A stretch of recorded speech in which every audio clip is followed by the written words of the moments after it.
ಅನುಪಾತದ ಲೆಕ್ಕಗಳನ್ನು ಮಾಡ್ರಿ. ಮಾಡೋದನ್ನ ತಿಳಿಸ್ತು, ಎಲ್ಲರೂ ಲಕ್ಷ ಕೊಟ್ಟು ನೋಡ್ರಿ. ಅನುಪಾತ ಸಮಾನುಪಾತದೊಳಗೆ ಹಿಂಗೆ ಅನುಪಾತ ಅಂದ್ರೆ ಏನು ಅದನ್ನು ತಿಳಿಸೋಳಾಗ ಒಂದ್ಸಲ ನೀವು ನೋಡಿಬಿಟ್ರಿ ಅಂದರೆ ಎಲ್ಲ ಗಣಿತಗಳು ನಿಮಗೆ ತಿಳಿತಾವೆ. ವಿಷಯ ಬೇರೆ ಇರ್ತವೆ. ಆ ಅನುಪಾತ ಏನಿರ್ತದಲ್ಲ ಅದು ಹೆಂಗೆ ಅನ್ನೋದು ನೀವು ತಿಳ್ಕೊಂಡ್ರೆ ನಿಮ್ಗೆ ಗೊತ್ತಾಗ್ತದೆ.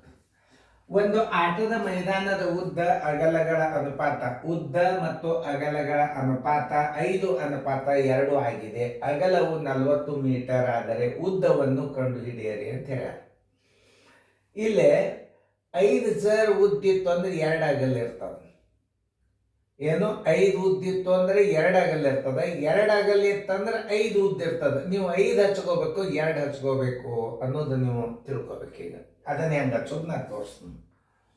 ಉದ್ದ ಬರಬರಿ ಉದ್ದದ ಅನುಪಾತ, ಉದ್ದದ ಅನುಪಾತ 5, ಅಗಲದ ಅನುಪಾತ, ಅಗಲದ ಅನುಪಾತ 2. ಉದ್ದದ್ದು 5, ಅಗಲದ್ದು 2. ಎದನ್ನು ಕೊಟ್ಟಾರ? ಈಗ ಉದ್ದ ಕೊಟ್ಟಾರೋ ಅಗಲ ಕೊಟ್ಟಾರೋ ನೋಡ್ರಿ. ಅಗಲ ಕೊಟ್ಟಾರ ಈ 2 ಅನುಪಾತ ಮುಂದೆ ನೀವು 40 ಮೀಟರ್ ಹಚ್ಕೋಬೇಕು.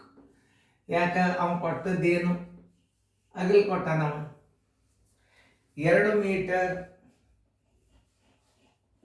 ಅಗಲ ಇದ್ದಾಗ